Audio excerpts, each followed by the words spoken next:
Bwana kama upendavyo, katika jina la Mwokozi Yesu, nami nimeomba na kushukuru.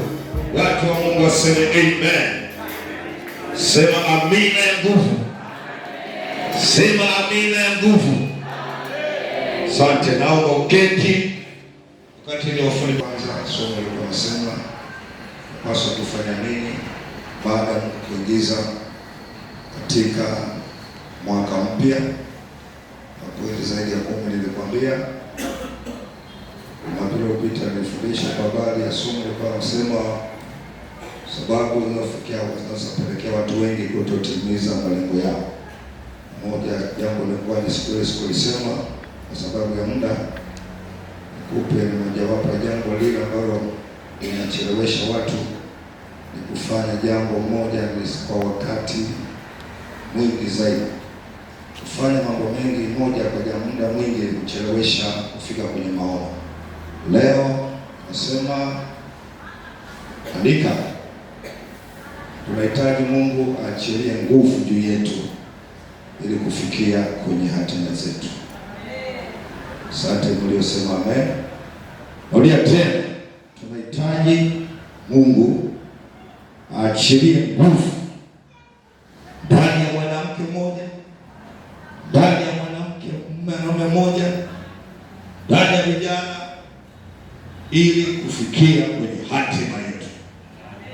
Mwaka huu sio mwaka wa kati zenu, ni mwaka wa kupambana kwelikweli. Bwana Yesu apesi. Unapozungumza nguvu zimegawanyika katika maeneo makuu mawili. Eneo la kwanza, nguvu ipo kwenye kutafsiri mambo tu ya kawaida, kufanya mambo ya kawaida. Kuna maspika hapa, siwezi kuweka wanawake waelenuga, Bwana asifiwe, kwa sababu nguvu zao ni ndogo.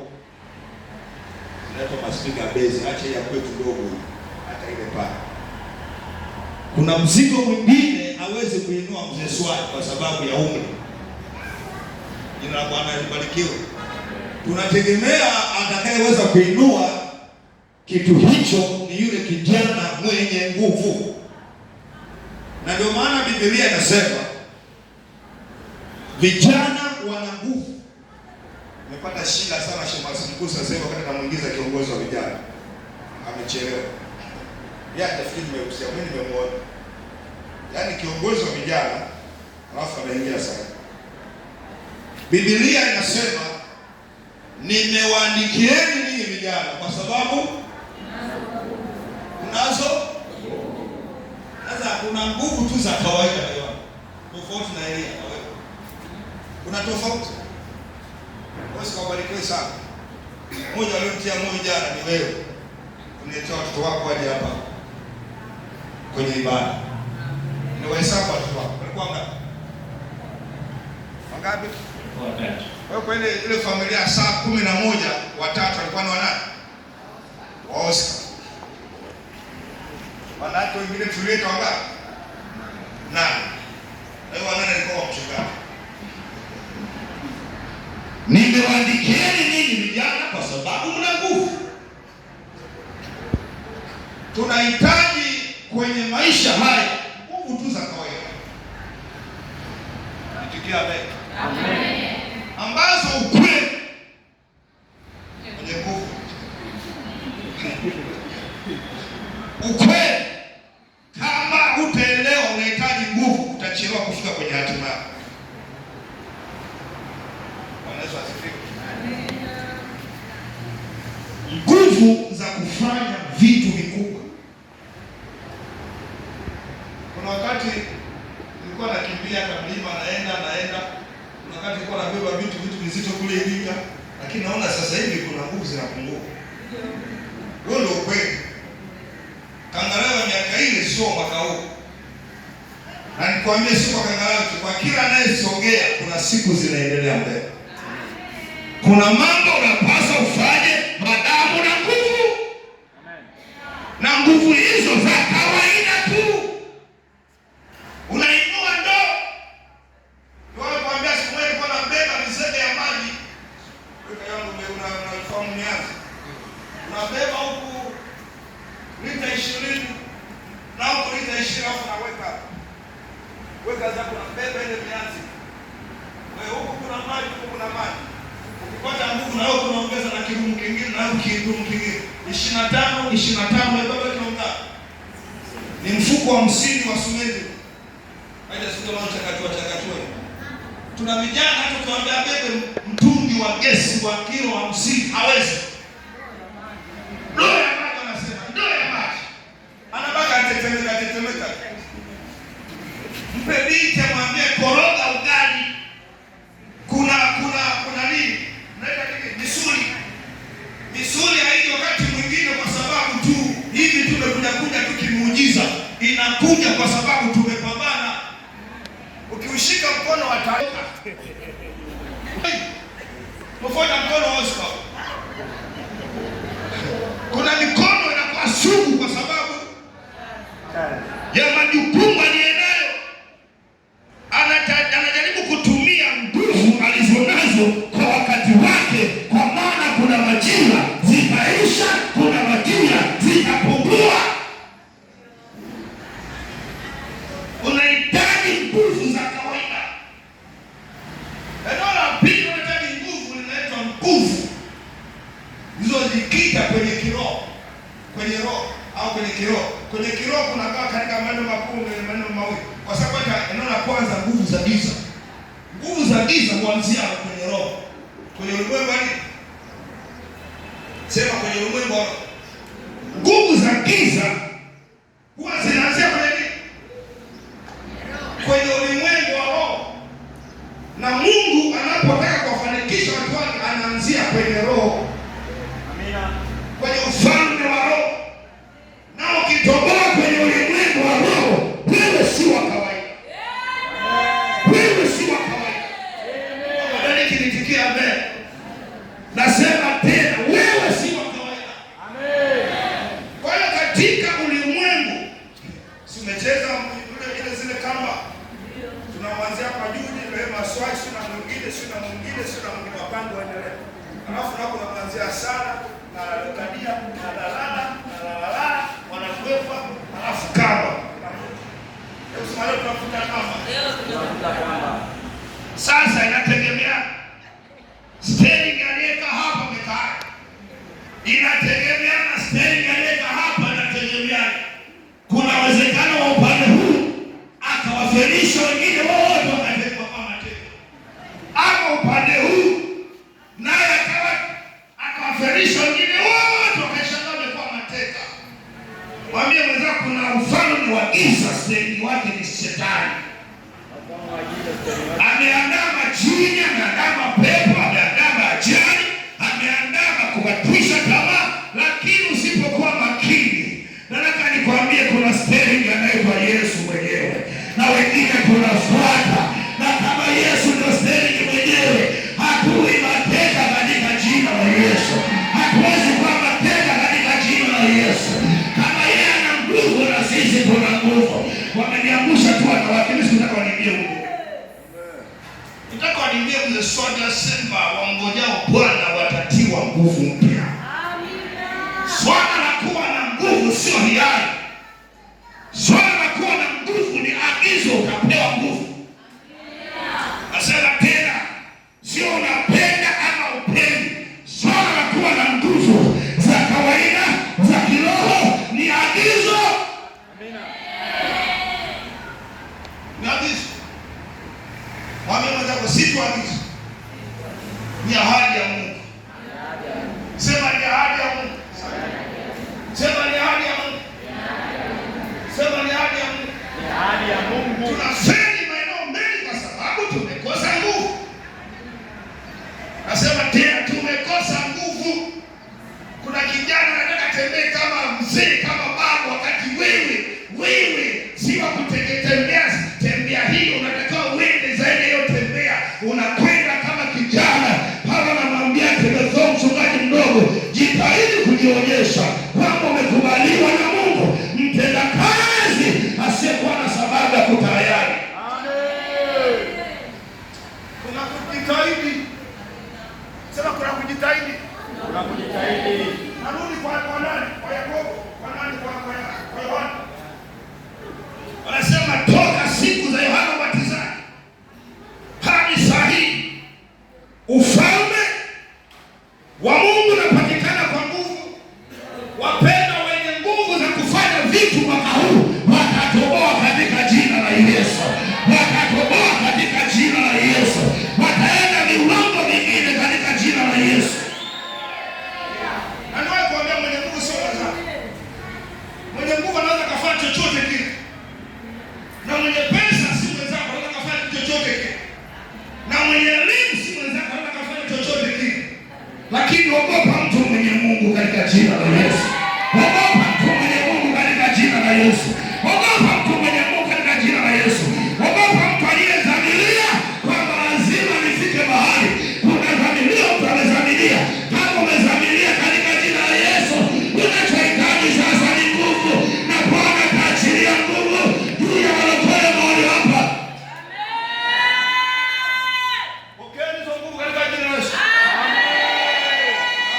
Nzuri siongee nguvu ya kunena kwa lugha. Naongea nguvu ya kufanya vitu vitokee vikubwa. Amina. Sema amen. Amen. Mimi nakaa kwenye kitongoji fulani kule asikuni nyumbani kule ndani siku nikifika pale na siendaki kizembezembe. Sikiliza.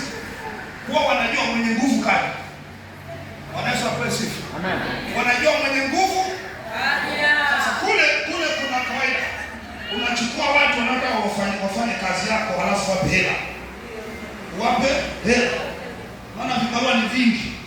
Hata saa hii kuna vibarua vingi. Sasa basi. Nguvu ya mtu unataka mshawishi mtu mwingine aende mahali pengine. Sema amen.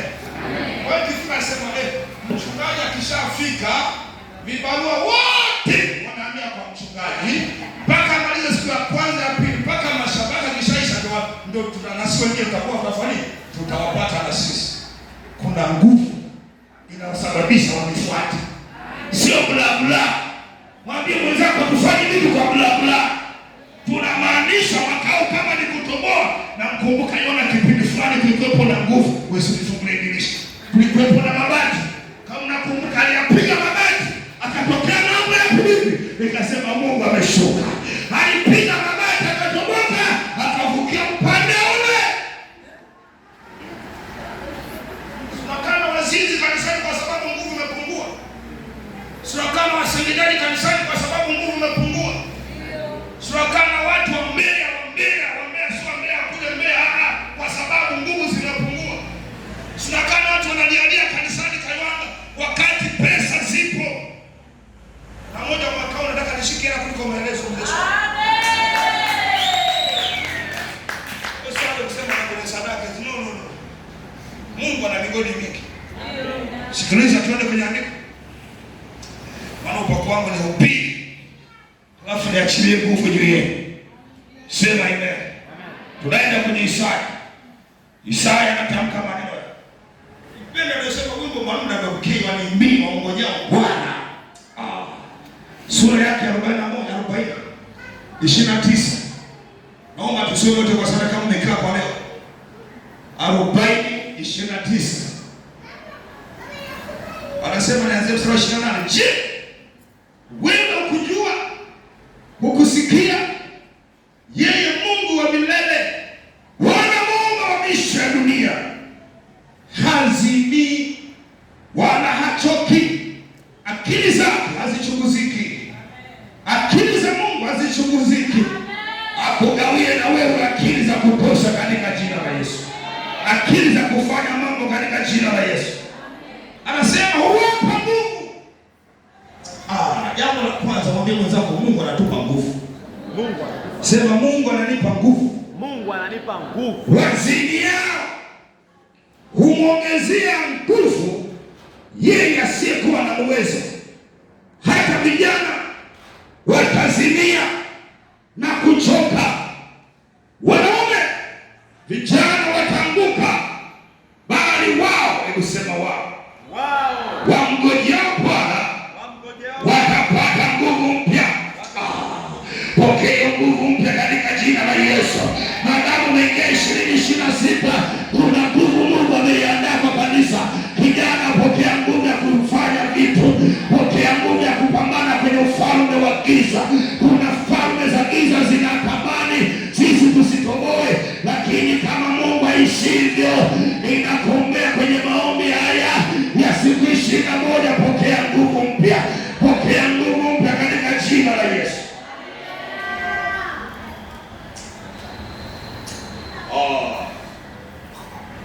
Mwambie mwenzako unapokea nguvu mpya. Sio utanipa, ni Mungu ananipa. Ni Mungu anafanya. Ni Mungu anafanya. Mungu akupe nguvu mpya. Amina. Ninamwomba Mungu aachilie nguvu ndani ya kusanyiko hili. Amina. Kwa sababu tumechoka kuishi wale wale. Tumechoka na ibada zile zile. Jamaa wale nimo ndani kwa niko shida wa makao wa mtu lazima kusimama pale. Simama mkubwa. Wewe mwakajoka hapa. Nasema wameanza ibada juzi lakini wana ibada mbili sasa hivi. Pili. Unajua swala kupiga kelele kwa habari ya kupiga kupewa nguvu inatakuwa leo ya kila mshirika. Kila mshirika apige kelele kwamba anataka nguvu. Alafu nguvu haziji tu kwenye ugali. Na kama nakula ugali lazima uzalishe vitu vionekane. Sio kama unanielewa. Mimi na hasira na shetani kwa kwa. Usiposema mimi namsaidia shetani basi kaki. Yesu alisaidia. Watapata nguvu mpya. Watapanda juu kwa baba kama taa. Watapiga mbio. Sema watapiga mbio. Watapiga mbio. Sema nitapiga mbio mwaka huu. Nitapiga mbio. Sema nitapaa kwa baba.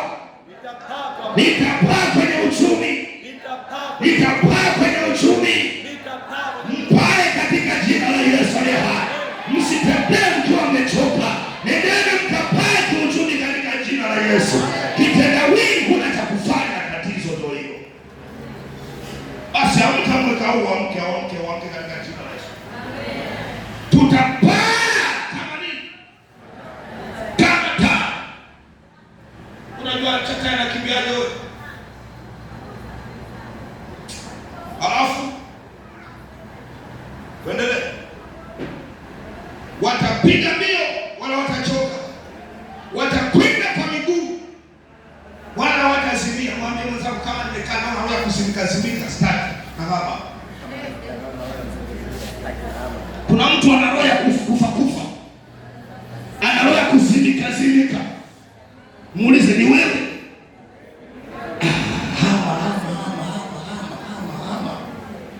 Hama. Ukiona mtu anatoa 5,000 alafu ananung'unika ametoa sadaka nyingi, hiyo hama hapo. Maana upako ambao Mungu anaenda kuachilia juu yetu sio kutoa sadaka 1,000. No. Anatuhamisha kwenda viwango vingine. Amina. Atatupa hela na sitamtolea Mungu. Amina. Kama nisikia uchungu kwa ajili ya kutoa 20,000 kwa Bwana, pole. Nataka nikuombee neema itokayo juu. Hakukiachilia 1,000,000, useme si kwa ajili ya Tangalawe, ilikuwa ni kwa ajili ya Bwana. Ilikuwa ni kwa ajili ya Bwana. Ilikuwa ni kwa ajili ya Bwana. Ilikuwa ni kwa ajili ya Bwana. Kama ni mkutano kuna watu wawili tafadhali. Kama ni semina kuna nimechelewa ofisini kwa kutafuta watu wa kunena ukii. Nikwambia simalizi mwaka joka, nikwambia simalizi kinyonge. Hizi wiki 3 zitakuwa za moto. Amen. Zitakuwa za nini? Za moto. Wiki ngapi? Za kubonda shetani na majeti wake, za watoto wa Mungu kupaa kama tai, za watoto wa Mungu kuinuka. Kesho sikasema tunataka mwai. Kesho tunaanza na faya mwingine. Ana kesho na Jumanne tulikamia hizo mbili. Nazitaka Galirai. Maana Jumatano naanza Dodoma kwa mtaka Dodoma. Richard Bunda. Kesho na Jumanne afu mwaga. Amen. Baada hapo atakuja kifaa kingine. Sema amen. Amen. Kifaa, wewe ukikaa nyumbani kaa nyumbani. Ila sisi tunataka kupaa. Amen. Tunataka kupaa katika jina la Yesu. Tunataka kupaa katika jina la Yesu. Wiki ijayo nakuja kifaa na Seiko Magwangwa. Nafikiri yake kutoka joka kule. Sasa hivi leo yanapiga injili pale ya amani kwa mchungaji. mchungaji nani? Nimeona moto unawaka huo. Amani Mwasota wanamaliza pale. Akitoka atakuwepo hapa. Sema amen. Amen. Wiki inaanza tarehe ngapi? Tarehe 1 tu tunamaliza, tarehe 2, tarehe 3 Jumatano. Kuna kifaa jembe linatoka Iringa huko. Litakuja kushusha moto usio wa kawaida. Amen. Hatulali, hatuzimiki. Waambie wenzako hatuzimiki. Kitabu kile cha Kumbukumbu la Torati sura ya 8. Kuna maneno kutisha. Kuna maneno kutisha pale Kumbukumbu la Torati 8:11. Naomba nisome. Naanzia mstari tu kwenda na wakati mstari wa 17. Anasema hapo usiseme moyoni mwangu, moyoni mwako, moyoni mwangu, moyoni mwetu, nguvu zangu na uwezo wa mkono wangu ndio ulionipatia utajiri wao, bali utamkumbuka Bwana Mungu wako, maana ndiye akupatiaye nguvu. Sema nguvu za kupata utajiri, ili alifanye agano lake aliwapia baba zetu. Huyu ndiye Mungu ninayemsema asubuhi ya leo. Baba mlokole wako mahali hapa, Bwana achilie nguvu ili ukawe tajiri. Bwana achilie nguvu ili utende mambo makubwa. Bwana achilie nguvu. Bwana achilie nguvu. Bwana achilie nguvu. Bwana achilie nguvu. Bwana achilie nguvu. Bwana achilie nguvu na sisi kuwa matajiri. Unajua kwa nini naanza sasa kutumika? Kwa nini nahitaji nguvu? Sababu ya kwanza ili kushinda hofu ya kiuchumi, hofu ya maisha. Tena wewe unatembea kwenye hofu. Usipoanza, nikianza kikifa. Sio kama mnasikiliza. Shetani anachokifanya jambo la kwanza ni kuletea hofu. Huwezi. Kama huwezi. Sema unaweza. Huwezi. Sema unaweza. Huwezi. Sema unaweza. Moja jambo mwaka jana ilikuwa baya kwa wakulima. Mazao yao kuwa chini ya bei kwa sababu ilikuwa ni wakati wa uchaguzi. Na wao wanasema wanataka kuwakwaza raia. Mtaona mwaka huu ulikuwa unapata pale. Ndio kweli mtaona. Lakini nyakati hizo tukafunikwa wale tuwapigizwa nini? Hofu. Magari kuna neno kubwa kuna neno. Kwa mazao mwaka jana hayakuwa na soko kubwa kwa sababu sababu ya pili hata mipaka mingi imefanyika. Ilifungwa majira. Sasa mwaka huu, mwaka huu. Na watu wengi kwa sababu pia walikuwa mwaka jana walifeli, kwa wanaogopa kufanya vitu vingine vipya kwa mwaka huu kwa sababu wana rekodi ya kushindwa kwa kule jana. Naomba usikae kwenye historia ya kushindwa kwa jana. Hata kama ulishindwa juzi, si kwa juzi. Ilikuwa juzi, ilikuwa sio mwaka huu. Sema amina, sema amina. Sema amina, sema amina. Nakumbuka wakati namkeza mahali fulani, wakaja wa mama akasema, "Nani wewe? Hapo mwaka jana watu wengi wamefeli, wakafeli." Nikasema, "Ninyi limeni kwa nguvu, maana hata mazao yenu mimi ndio nitanunua. Hata kama sina hata 100 na watamkia neno la ujasiri kwamba hapa hata kama kutoboa babu, hata kama mimi kutoboa, wewe mjukuu utatoboa katika jina la Yesu. Utatoboa katika jina la Yesu. Hata kama kuletea kukunyonyesha chini, hata kama utaikuwa kama mwenye matende, inuka hivyo. Kuna safari itaendelea. Kuna safari, kuna mwendo. Aliyekuwa kama matende, kuna siku atakimbia. Na kuombea neema ya Mungu wewe.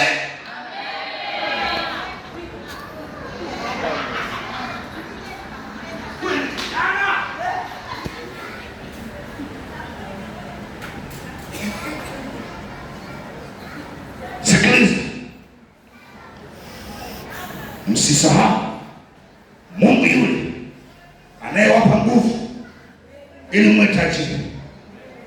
Tunalisema moja mimi nanitia na wivu. Na mwaka wani nimepalia lazima nene nikanishike mkono. Nikamwambia sema ndio kusaidia. Ni mtu ana umri. Wafahamu wengine msikia kwa Wilfred Rai, Pastor Rai. Ana umri lakini mambo yake yanatisha, vitu vyake vinatisha. Yuko pale Mombasa tu, nimeshaenda pale mwaka juzi, wakina maarufu temu, wakina Mafwele, kwenda kujifunza tu zaidi ya mara 4 mara 5. Bila shaka mwenye nguvu simwachie, ukamwacha Kaliwanga. Wewe sikiwa ndogo, mtafute mwenye nguvu akuvushe.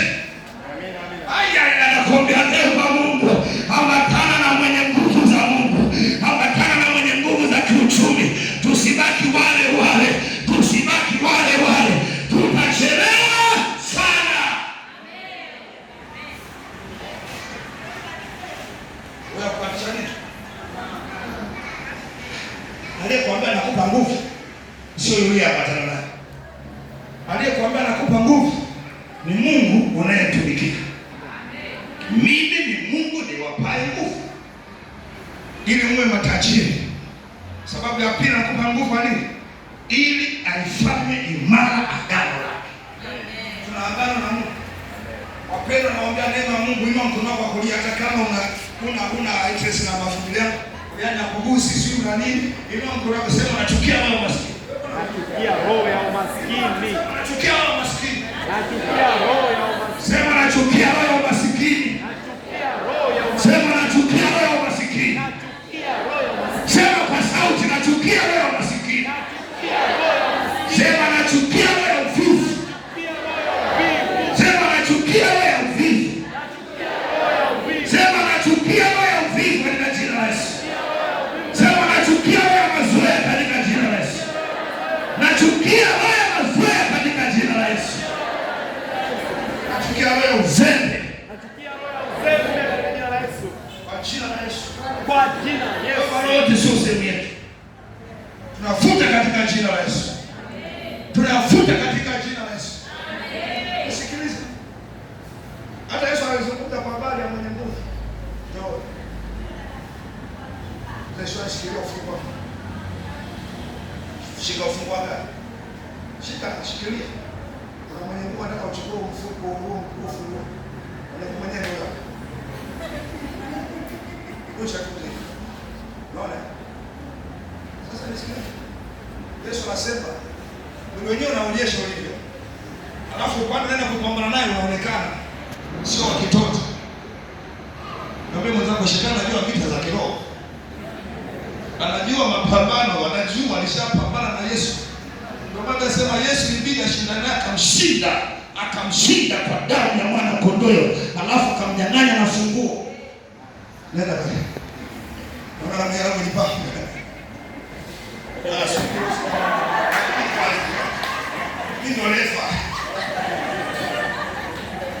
Ili mchukulie mwenye nguvu, asema lazima mfunge. Kwenye Mathayo anasema lazima ufanye. Unamfungaje? Unakisha panapompa nguvu ndio unaposhughulika napo. Kama ni kwenye ulimwengu au kama ni mikono, unakamata mikono. Na ndio maana wanawafundisha wa Galilaya wote wanakuambia watu, nguvu za mtu mwenye mapepo hizi kamata hii. Shika na wewe. Kamata hii, usishike hii, atakupiga na nguvu. Huku kamata hii. Unamfunga mwenye nguvu. Ndipo unakuwa na uwezo wa kuchukua vitu vyako. Sio, mnanielewa? Unakalia kwenye kiti, unaona kiti hapa kiko tupu. Katika ulimwengu wa roho kiti kiko kitupu, kina mtu hicho. Kina ufalme mwingine haonekani kwa macho, lakini kwenye ulimwengu wa roho kuna wakuu wa giza wamekalia kiti. Kuna wakuu wa pepo wabaya wamekalia kiti. Kuna falme za mabibi zako, mababu zako walishaapa utafanikiwa, utatoboa, walishapewa kiti. Wewe unakiona ni kitupu, lakini katika ulimwengu wa roho kilishakaliwa. Ili unyang'anya mtu lazima mshughulikie.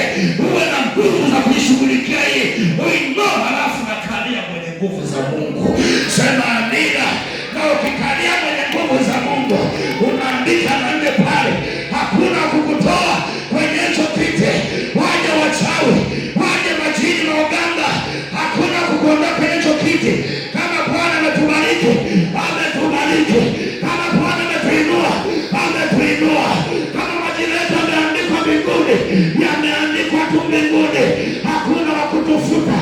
Sisi tuna mamlaka ya kuwaporomosha watu wakakaa chini, na sisi tuna mamlaka ya kuwapandisha watu juu. Unaona kutesa kwenye biashara, kamshushe chini, kamporomoshe. Kanuni ya mawasiliano ina shida hiyo. Mawasiliano sio. Nanielewa? Nimewapa mamlaka. Ya? Kwanza hizi kama ukasema hivi, nimepewa mamlaka mbinguni. Alafu baada hapo na mimi hapa nini? Mamlaka nini? Lolote. Sema lolote. Nitakalofunga nitakuwa nimefungwa. Nitakalofunguliwa na wewe na mimi. Huyu mama ana ushuhuda huyu. Huyu mama ana ushuhuda kupunga mkono huyu. Ana ushuhuda huyu mama huyu. Acha. Usicheze na mtu mwenye Mungu ndani yake. Watagusa vitu vyetu, watagusa roho za watoto wetu. Watagusa hata biashara yako, lakini haitakufa. Wakigusa wanashangaa inaendelea kunawiri. Tumshukuru Mungu Ijumaa kwa sababu yako.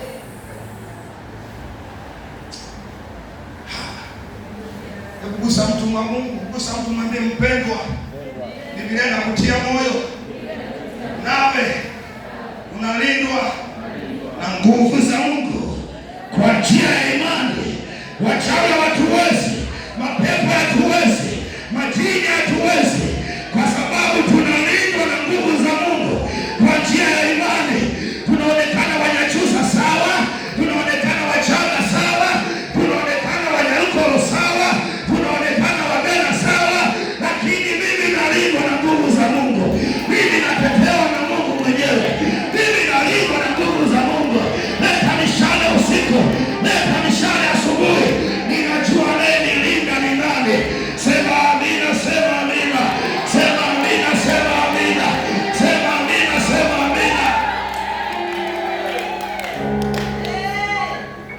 Hata ukinikutana msiba nenda pale nitakuwa na msiba mkubwa sana. Sasa wanashangaa saa 3 asubuhi kuingia kwenye msiba wao. Unabaki unauliza umekuja saa ngapi? Ameingia saa ngapi? Nikamaliza kuzika kwa kuniona. Kuna watu wanaogopa na kwenda nyumbani kwao, wanaogopa kuoga. Nisema nisiseme. Wanaogopa na kusema mimi nafanya kazi gani? Anasema usiseme utaloga. Utaloga. Utaloga. Utaloga. Na nalogeka. Jiwa alilogwi. Yo sawa chana au ndio kaje kumbuke mwenyewe. Nisikilize mawe ya logwi. Sema imani. Wewe ukaloga mawe kalogeka wewe. Kwa hiyo wanafanya wajanja wanafunga mvua. Mimi katika chache wala uwezo kufunga mvua ya Mungu wewe. Mungu amekupa mamlaka. Ninaomba katamaki kwenye ofisi yako katika jina la Yesu. Amen. Ninaomba katamaki kwenye ofisi yako kwa jina la Yesu. Nenda kajidai katika jina la Yesu. Nenda kajidai kwamba kuanzia hapa mimi ndio mtawala. Hakuna kibwengo, hakuna makaka, hakuna subirani, hakuna maimuna, hakuna mzimu wa kila Kangalawe, hakuna mzimu wa kule nyumbani. Yote ilikwisha. Iko damu ya Yesu na neno amen. Iko damu ya Yesu na neno amen. Iko damu ya Yesu inatutajirisha. Iko damu ya Yesu inatuambia sisi ni wa juu wala sio wa chini. Iko damu ya Yesu inasema sisi ni washindi. Tunashinda na zaidi ya kushinda katika yeye anayenitia nguvu wewe. Katika yeye. Bila Yesu huna nguvu. Na ukisha kuchora kusi. Kaliako. Wengi Segerea. Karibu minyungu Iringa. Nenda kule Moshi kaongoa parachichi. Wewe mwenye nguvu za Mungu sio weza. Amen. Mpende Yohana sema toka siku za Yohana Mbatizaji mpaka sasa. Ufalme tunahitaji kutetea falme mbili tu. Ufalme wa kumiliki na ufalme wa kiroho. Sema amen. Amen. Napo na mimi nadii ukae hapo. Nenda kama mmiliki. Amina. Lakini kwenye ufalme wa roho usionewe na adui. Amina. Usionewe na adui. Usionewe na adui. Namba 2, tunahitaji nguvu za Mungu ili kushinda. Mambo mawili nimeweka hapa. Moja, nakimbia pia na naangalia. Moja, nguvu za maadui. 2, nguvu za mapito. Sema amen. Hiyo nimeunganisha. Wapendwa, mapito kuna wakati mwingine yananyonya nguvu. Nasema tena, kama ushakupita kwenye kufiwa kwa kubwa, kama ushafiwa na hata appetite ya chakula imepotea, hamu ya kula haipo. Sema amen. Lakini pia elewa, kwenye maisha kupambana, kufight upate vitu, nguvu za giza zipo. Jamani, sawa, zinashindana na wewe. Nisikilize, Ayubu sura 2. Ayubu sura 2 mstari wa 2 mpaka 3 nasema, Bwana akamuuliza Shetani, umetoka wapi? Shetani akajibu akamwambia Bwana, na kusema, natoka katika ulimwengu kuzunguka duniani. Mwambie mwenzako, biashara yako usipoelewa inazungukiwa na Shetani. Usiku ndio maana upasi kulala. Mimi nimefanya na mkurugenzi wa petrol station ile kampuni nini ya mashine ya petrol station ndio mzee Harold Matemba, mwenyeji wa pale Mboni Marangu. Sikiliza, nijifunza kwa sababu nilikuwa supervisor pale, na hata mwanadoli zake pale sio tulianzisha pale kituo cha Kitolia. Sasa nadhani alitoka kama 8 au 10, sisi ndio tulianzisha pale. Alikuwa anashindana mwingi mmoja kununua kile kituo cha petrol station pale Victoria. Akaja kanunua kwa pesa nyingi sana. Lakini kwa mfanyakazi pale Nairobi kuoshaosha magari, kaanza na yule mmoja, la pili, la tatu, la nne. Yule mzee ana hela sasa hivi kwenye mabenki mpaka na sawa. Sasa hakuna siku atachelewa kazini kwake. Nakwambia neema mbada, kama wewe ni boss, usiruhusu tu mfanyakazi wako waiwai ovyo ovyo. Yeye atakuwa wa kwanza, atazunguka kituo chake cha petrol station pale Victoria, anaendesha dala na nena kwa lugha, halafu anaendelea,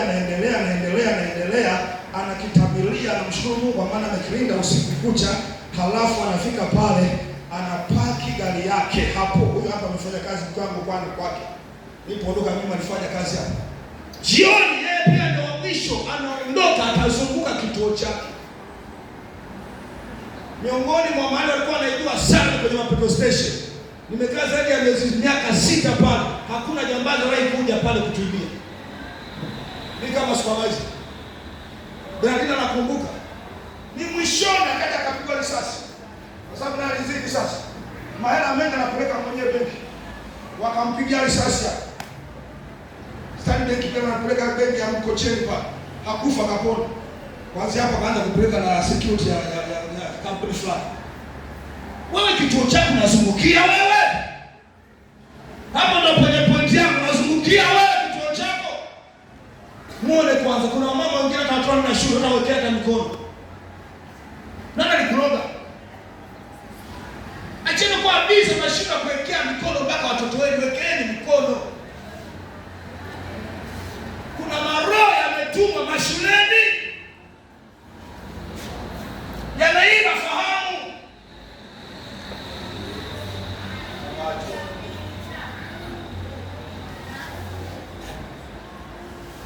Angalia.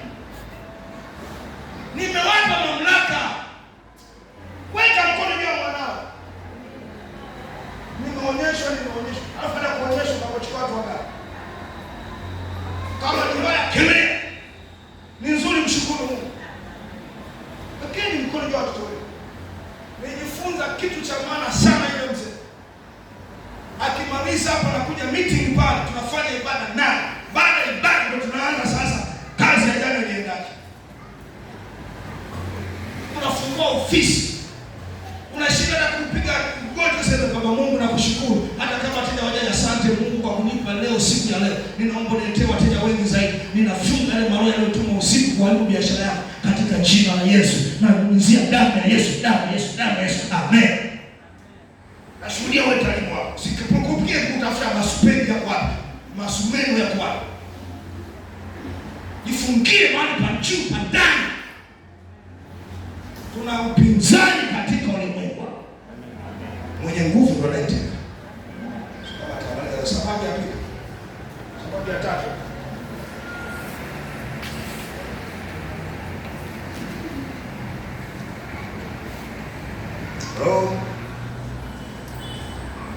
Tunahitaji kuwa na nguvu.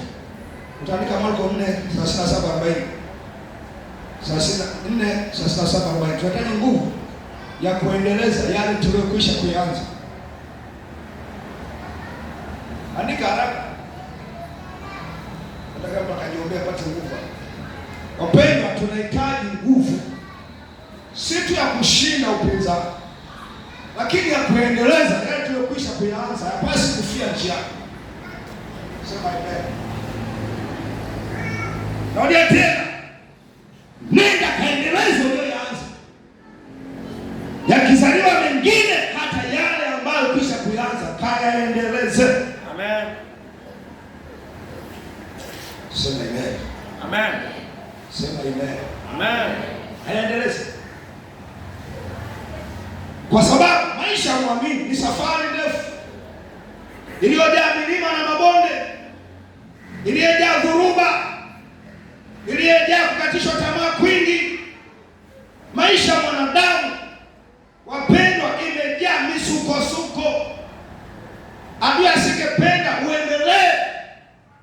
Nenda kaendeleze yale ambayo umekwisha kuyaanza. Amen. Naomba mtu mmoja nisomee kwa haraka Isaya. Wewe mwanafunzi ambao unachomoka leo, soma haraka. Siko na yuko mpaka leo hapa. Sisi kuelewelewa kale. Sikuelewelewa. Simama kwa ndugu yako 58. Nzako ameshaanza kula chakula cha chuo kule Mbeya. Baba wamenipitiliza akaambia ndio uko mbaya. Wamenipitiliza na boda akaambia koma. Wao tulikula ugali na chumvi hapo.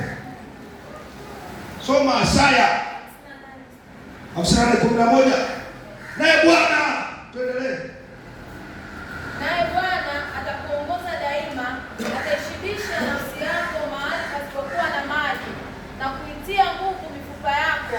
Nao utakuwa kama bustani iliyotiwa maji, na kama chemchemi ambayo maji yake hayapungui. Na watu wako watapajenga mahali palipokuwa ukiwa. Utainua misingi ya vizazi vingi, nao utaitwa mwenye kutengeneza mahali palipobomoka. Wow. Na mwenye kurejeza njia za kukalia. Wow. Kama ukigeuza mguu wako, usihalifu Sabato, usifanye anasa yako siku ya utakatifu wangu. Natosha. Nisikilize. Mungu anakupa nguvu katika maeneo makuu mawili. Eneo la kwanza, kustawi kiafya. Eneo la pili, kustawi kiuchumi. Kwa hiyo vitu viwili vya muhimu sana.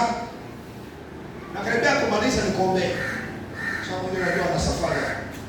Lakini pia akaenda kufanya mambo mengine. Lakini tunarudi hapo kuserebuka kwenye ibada ya sifa na kuabudu. Amen. Upewe nguvu za kustawi. Ukaendeleze. Mbona hivyo sema mtu mzito? Nenda kastawi. Amina. Nenda kastawi. Amen. Afya yako istawi. Amen. Nenda kawa na afya. Amina. Wangapo wanataka kwenda kuona Serena Mwangata. Nyosha mkono. Wangu mtaka. Nyosha mkono. Waliomuona Serena Mwangata. Wengine atamjua. Nyosha mkono. Kachache. Na Mwangata anatukimbilia wengi na ndani. Hebu tusimame. Mlienda simameni. Nimeshapasuka, nimeshapigwa na usaha. Yanadhani vidonda vya tumbo, kumbe sio vidonda vya tumbo. Sasa ungemkuta yule mama niambie. Mipira iliyokuwa imekaa huku na huku. Mapendo mwanadamu, heshima yetu wakati mwingine tukiwa na afya. Kaeni chini. Afya yako ni ya muhimu sana. Amina. Ndio maana mwandishi kitabu kile leo cha Yohana anasema mpenzi, wala kwa wale wangapi watatu, mpenzi, naomba ufanikiwe katika mambo yako. Wapendwa, msiwe na jeuri mkiwa tuna nguvu, tuwe na jeuri tukiwa na afya pia. Kwa nini tunakuja kujibembeleza kwenye madhabahu hii? Moja, tunahitaji kustawi. Tunahitaji kustawi. Lakini mbili, hapa ndipo tunapata ulinzi wa afya zetu. Amen. Mzee barikiwa sana mzee Swai, usimame baba. Wakati Jumatatu ni wapo kaambia wewe utahubiri asubuhi, utahubiri mchana, utahubiri. Wewe nikamwambia wengine utahubiri jioni, kaambia mzee Swai wewe utahubiri jioni. Alimwacha baba yake anayemuuguza, alikuwa hospitali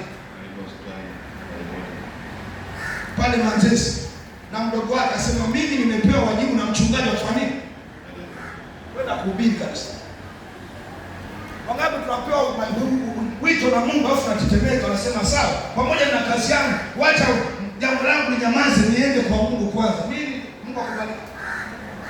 Aliacha baba yake, alafu anakuja kuhudumia kanisa la Bwana. Mimi nilikuwepo. Nazungumza nini upendo na mkono wako akuja mwambie Mungu nahitaji kustawi, lakini nipe afya. Na mimi naombea mwe na afya. Amina. Kwa kuna nafikiri kaambia mzee mama na anaenda kumuguza mama mzazi. Hiyo bado naomba mama. Nikaambia mwingine asema amefiwa na baba na mama mkwe. Nikaambia mtoto wao amepata ajali wa Bethamela. Nikaambia mtoto wa leo na mke wa mzee Mwangata yuko Bochi.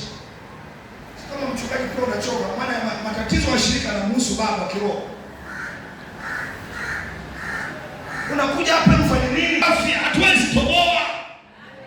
Na kitu anachofanya shetani ni kupambana na afya. Nasema mpenzi, naomba ufanikiwe katika mambo yako yote. Lakini miongoni mwa mambo unayohitaji mshiba galea mwaka huu ni Mungu akupe afya iliyoimarika. Amen, amen. Akapenda watoto wenu afya zilizoimarika. Tunakataa roho za magonjwa. Amina. Tunakataa. Sisi hatuna uchawi, hatuna mahali pa kuroga. Nguvu yetu iko madhabahuni. Amen. Tujipendekeze kwenye madhabahu. Kwa nami nakuombea. Andiko lingine, andika Zaburi ya ngapi? Ya kwanza. Ndio kusoma kwa haraka huko na kwaya. Ndio neno ya kustawi. Na mambo matatu tunafundana kusimamisha. Ndio neno ya kustawi. Zaburi ya kwanza ulisoma. Heri mtu yule, endelea. Heri mtu yule asiyekwenda katika shauri la wasio haki, wala kusimama katika njia ya wenye dhambi, wala kuketi barazani pa wenye mizaa, bali sheria ya Bwana ndiyo impendezayo, na sheria yake utafakari mchana na usiku. Naye atakuwa kama mti uliopandwa kando kando ya vijito vya maji. Yes. Uzao matunda yake kwa majira yake, wala jani lake halinyauki, na kila litendalo litafanikiwa. Tulia kwanza, hebu sema na kila alitendalo. Sema na kila nilitendalo. Sema kwa sauti, na kila nilitendalo. Utafanikiwa. Kwa sababu Mungu yuko pamoja nami. Kwa kuomba Mungu, andika neno la mwisho. Mungu akupe nguvu ya kustawi katika huduma. Nenda kastawi katika utumishi wako. Amina. Nimemwomba Mungu mwaka huu nisitoke kama mwaka jana. Nilitathmini mbona nilipungua mwaka jana. Lakini namuomba Mungu anipe neema kutumika mwaka huu zaidi ya mwaka jana. Amina. Bwana Yesu asifiwe. Amen. Kwa sababu kutumika kwangu sisubiri tu kualikwa. Naweza kutumika mahali ambapo Mungu ananitumia. Sasa naomba na wewe nenda kastawi. Mika 3 soma 8 kali hapo. Naomba ukastawi kwenye utumishi wako. Amen. Asante, tunasema amen. Usikae kanisani bila utumishi. Amina. Wapendwa, narudia tena, usiwe bila utumishi. Amina. Kwa sababu utumishi utuongezea miaka ya kuishi. Amina. Utumishi unatuletea ulinzi. Amina. Utumishi asema mtu akinitumikia na anifuate pale mimi nilipo, nipo na yeye atakuwepo. Pale Baba alipo na mimi nitakuwepo. Lakini ndipo na yeye atakapokuwepo, Baba atamheshimu. Unahitaji heshima, tumika. Amina. Hebu tumikeni nyumbani mwa Bwana. Amina. Washangaa na kwaya wachache wanapea sio na kwaya. Waliokimbia kupanga viti. Mtu anazana na kuomoa kiongozi wa praise.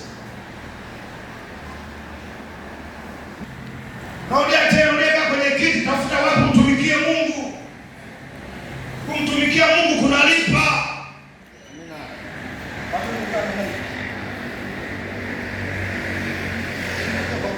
Uwanja wa Fante pale kama mchafu na sasa kuja kwa mimi.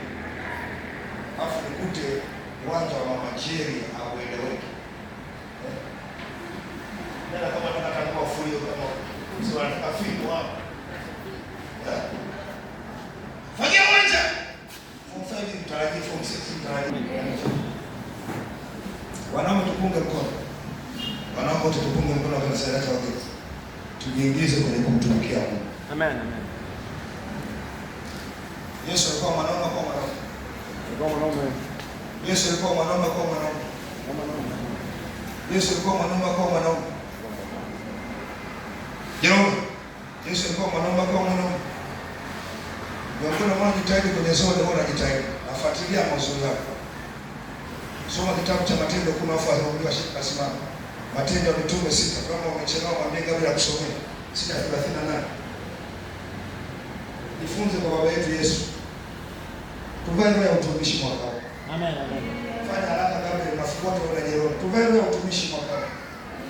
Wanawake Swahili ya 8 mstari wa 2 nasema na wanawake kadha wa kadha watoke mtumikia Mungu pamoja na mali zao. Walipojua wameponywa mapepo mengi wakawa wanamtumikia Mungu pamoja na mali zao. Usinungunike kumtumikia Mungu na fedha zako. Kwa nini haraka nisomee andiko? Usinungunike kumtumikia Mungu na pesa zako. Wanawake waliotolewa pepo sana wakawa wanamtumikia Mungu Yesu kwa miguu yako na hela zao. Ampate mtasoma hiyo andiko. 10 mstari wa ngapi wa 39? Hujapata Matendo ya Mitume? Soma ngapi? 10 basi 10. Ndio tena maiki kabisa. Matendo 10 nasoma kwa kichwa hiyo. Matendo 10:30. Anza kusema sawa. Sawa. Jambo lile ninyi mmelijua, nililonena katika Wayahudi wote, likianzia Galilaya, baada ya ubatizo uliohubiri Yohane, habari za Yesu wa Nazareti, jinsi Mungu alivyomtia mafuta kwa Roho Mtakatifu na nguvu, naye akazunguka huko na huko akitenda kazi njema na kuponya wote walioonewa na Ibilisi, kwa maana Mungu alikuwa pamoja naye. Nasi tu mashahidi wa mambo yote aliyoyatenda katika nchi ya Wayahudi na katika Yerusalemu, ambaye walimuua wakamtundika mtini. Huyo Mungu alimfufua siku ya tatu, akamjalia kudhihirika si kwa watu wote, bali kwa mashahidi waliokuwa wamekwisha kuchaguliwa na Mungu, ndiyo sisi tuliokula na kunywa pamoja naye baada ya kufufuka kwake kutoka kwa wafu. Akatuagiza tuwahubirie watu na kushuhudia na kuwa huyu ndiye aliyeamuliwa na Mungu awe mhukumu wa hai na wafu. Huyo manabii wote kumsujudia, na kwamba kwa jina lake kila amwaminie atapata ondoleo la dhambi. Watu wa Mungu waseme amen. Amen. Usifunge kwanza ndani yako. Sema amina ya nguvu. Amina. Hebu sema nimeagizwa. Nimeagizwa. Sema nimeagizwa. Nimeagizwa. Sema nimeagizwa. Nimeagizwa kuifanya kazi ya Bwana. kufanya kazi ya Bwana. Sema nimeagizwa. Nimeagizwa kuifanya kazi ya Bwana. kuifanya kazi ya Bwana. Fanya utumishi ndani ya kusanyiko la Mungu na nje ya kusanyiko la Mungu. Nimeusikiliza wimbo mfupi sana, sio ni mpya, lakini ametoa Rose Muhando, unahusiana na ibada. Wangapi msikia unahusiana na ibada? Moyo wa ibada. Moyo wa nini? Sema moyo wa ibada. Moyo wa ibada. Sema moyo wa ibada. Moyo wa ibada. Huu moyo wa ibada unamtaka kila mmoja ajidhabihu. Kwa maana kuna wale wanaenda. Bwana sifiwe. Msishangae wazee wanamtoka mchungaji na mahali wanaenda pale Mwenge. Moyo wa ibada. Sema moyo wa ibada ni sehemu ya wewe kupendelewa na Mungu katika hali ya kustaafu. Mtengenezeni mazingira ya kuwa kila wakati na moyo wa ibada. Yesu akazunguka huku na ndio maana kuzunguka akitenda kazi njema. Utumishi wako mbele za Mungu utakutetea. Kama ni amina sema hivyo. Naulia tena, utumishi wetu utakutetea mbele za Mungu. Lakini ukikosa utumishi, unakosa utetezi. Naulia tena, ukikosa utumishi, unakosa utetezi. Ukiwa na utumishi utakuletea watu wa kitandani. Wako watolea ushuhuda siku moja. Hiki inatosha baki. Nilikuwa na point ni wale wale. Nasitoka kila mwingine. Isikilize. Kuna mtu mmoja alikuwa anaingia kanisani kila siku. Morning glory. Akiingia anasema shikamoo Yesu. Alafu anaondoka anaenda kazini. Shikamoo Yesu. Anaondoka anaenda kazini. Siku akapata ajali. Akavunjika miguu yake, akavunjika. Baada ya kuvunjika akapelekwa hospitalini. Yesu akaja akasema katikati ya kitanda amelala, wamemwekea mihogo na kadhalika, akasema mimi ndio yule Yesu aliyekuwa ananiamkia shikamoo. Nimekuja nikuponye. Kuna sadaka unatoa kwenye zoni. Hiyo sadaka ikutetee kutoa kwa moyo safi. Kuna sadaka unatoa kwenye idara. Hiyo sadaka ikutetee katika jina la Yesu. Amina.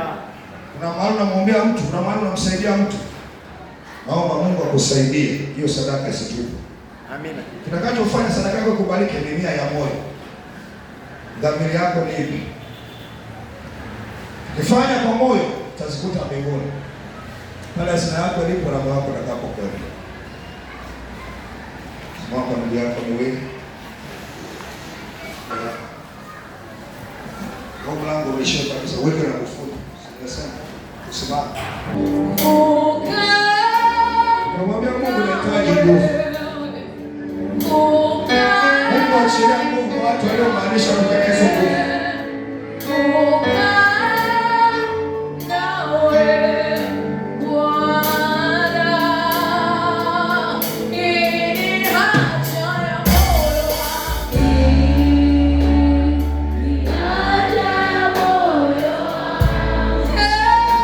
Bwana, hii ni haja moyo wangu.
nawe jiachilie mbele za Bwana.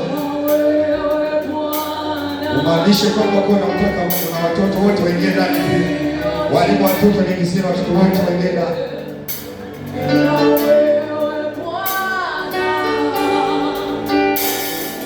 Usiingize watu wa ibada ya pili wasubiri.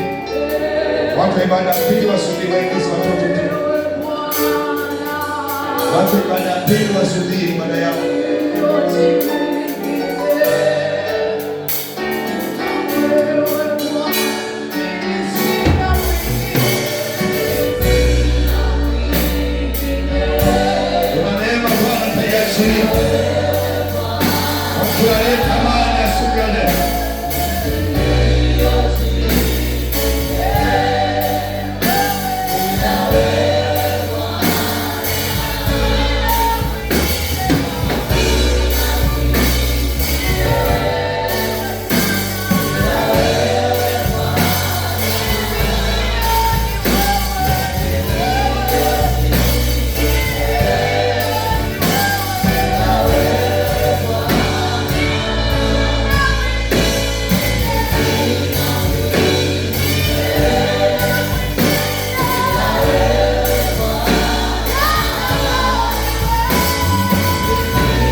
nguvu zako.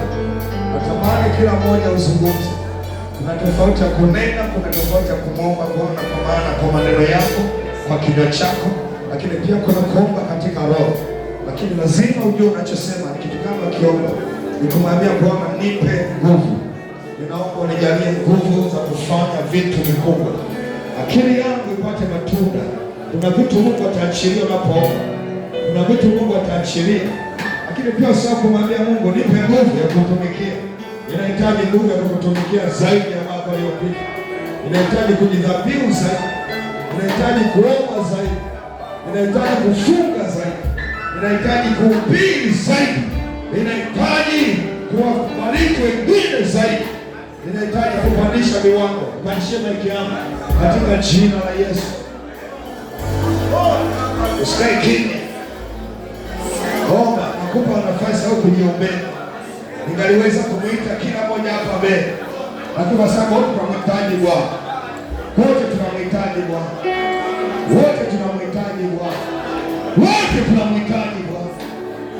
Atupe nguvu za kumiliki, atupe nguvu za kustawi manushi.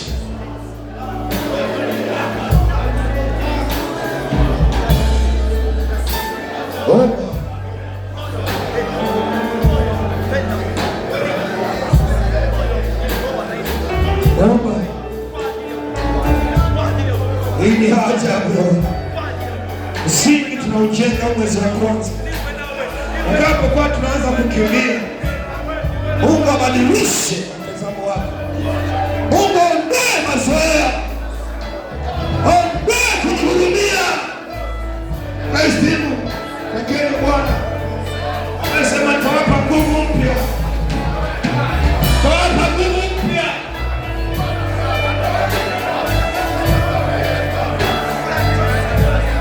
Pokea nguvu mpya, pokea nguvu mpya.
juu.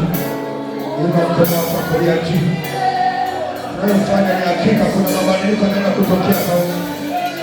Unaenda kupokea nguvu sio kawaida. Unaenda kupokea nguvu ya kiuchumi. Unaenda kupokea nguvu ya kufadhili wengine. Inua mkono wako kulia.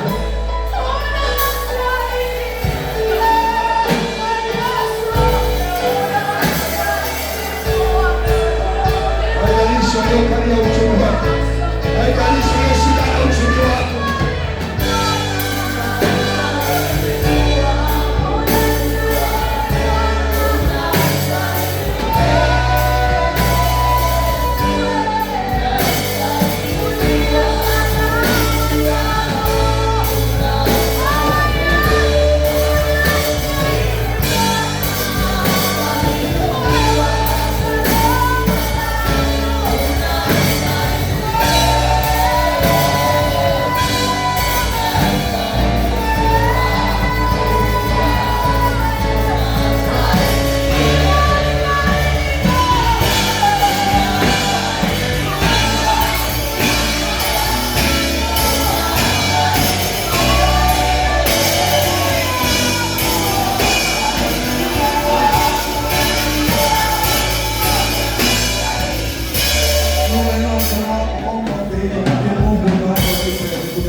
Natufundisha Maria jana, usiogope kujifunza kwa waliofanikiwa.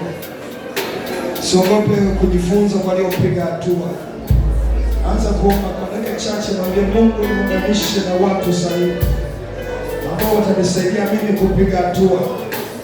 Mimi nipige hatua, na ukiwapata usiwaachie rafiki. Rafiki ukiwapata usiwaachie. Mungu anawaleta watu watakao kusogeza kwenye biashara. Mungu analeta watu watakao kusogeza utoke mahali kwenda mahali pengine. Wengine watakuamini, watakupa hatari. Watakuamini, watakupa fedha. Uwe mwaminifu, uwe mwaminifu. Wapokea watu wanaokuja kwako. Ni Mungu anawaleta sote pale. Ni mradi wanashauri jema kwa ajili yako. Ni mradi wanashauri jema kwa ajili yako. Nami naomba Bwana leta watu sahihi kwenye maisha yako. Watu wanaokustahili wewe. Wapokee katika jina la Yesu. Wapokee katika jina la Yesu. Wapokee katika jina la Yesu. Jenga tabia kujifunza kwa watu.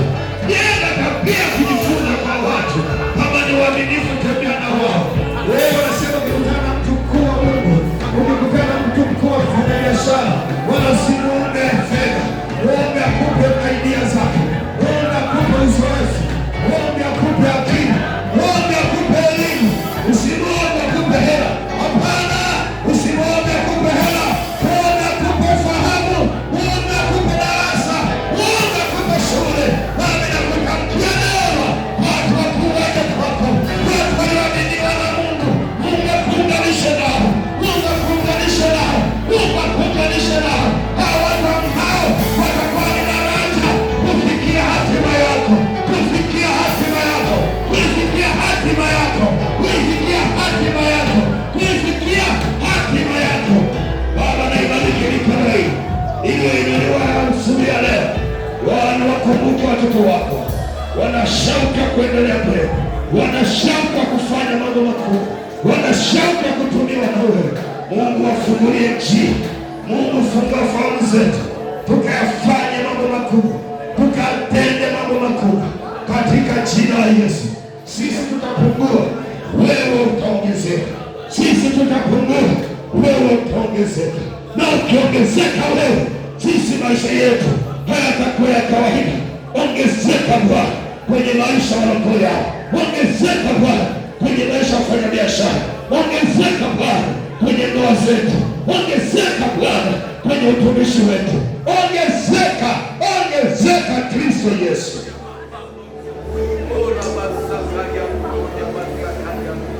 Nawakaribisha watu wa Zaka. So kama watu wa Zaka hujaokoka, nyosha mkono. Mungu atupe neema kwenye kongamano zetu za maombi kuanzia kesho. Tunapokuja kesho, uje na mtu. Uje na mtu. Bariki tu nyumbani mwa Bwana.